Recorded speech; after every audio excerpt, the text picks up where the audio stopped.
Le récent projet du Prior's Shot du prince William a été salué par un ancien porte-parole royal qui dit que William a montré qu'il avait ce qu'il faut pour être roi un jour.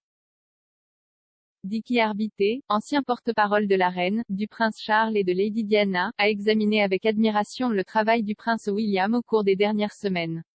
Écrivant pour 9 Honnêt, Monsieur Arbité pense que William est prêt à assumer encore plus de responsabilités. Le prince William a su se faire confiance à la fois dans son interview télévisée à la BBC et dans sa session de questions-réponses sur Instagram. Il a montré qu'il a tous les atouts, la stature et la confiance d'un roi en attente, et si les récents événements environnementaux sont quelque chose à voir, et nous l'entendrons toujours à la COP26, l'avenir de la monarchie est entre de bonnes mains.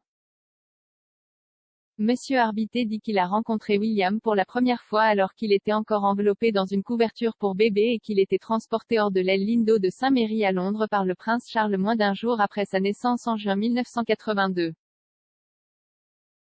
À cette époque, j'étais l'une des 2 seuls correspondants accrédités du tribunal de Buckingham Palace et j'ai eu la chance de me rapprocher de la plupart des journalistes, a écrit Monsieur Arbité. L'expert analyse que l'intérêt du prince William pour la préservation de la terre est quelque chose qu'il a appris de son père Charles qu'il a lui-même appris du duc d'Édimbourg. William est évidemment un défenseur passionné de la sauvegarde de la planète et suit de très près les traces de son grand-père, écrit Dickie Arbité.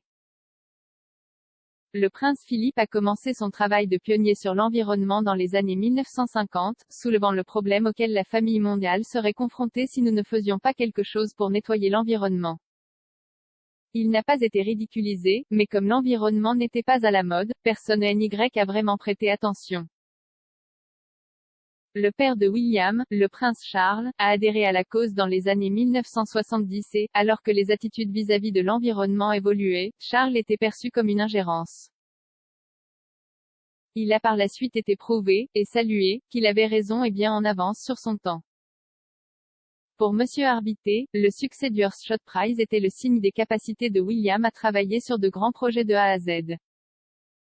Il écrit, inspiré par l'initiative Moonshot du président Kennedy en 1961 et après 2 années de recherches intensives, William a lancé l'année dernière le prix Earth's Shot.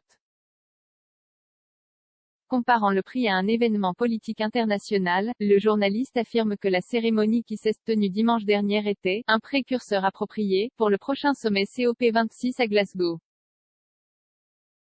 La reine, si sa santé le permet, devrait comparaître à ladite conférence sur le climat plus tard ce mois-ci.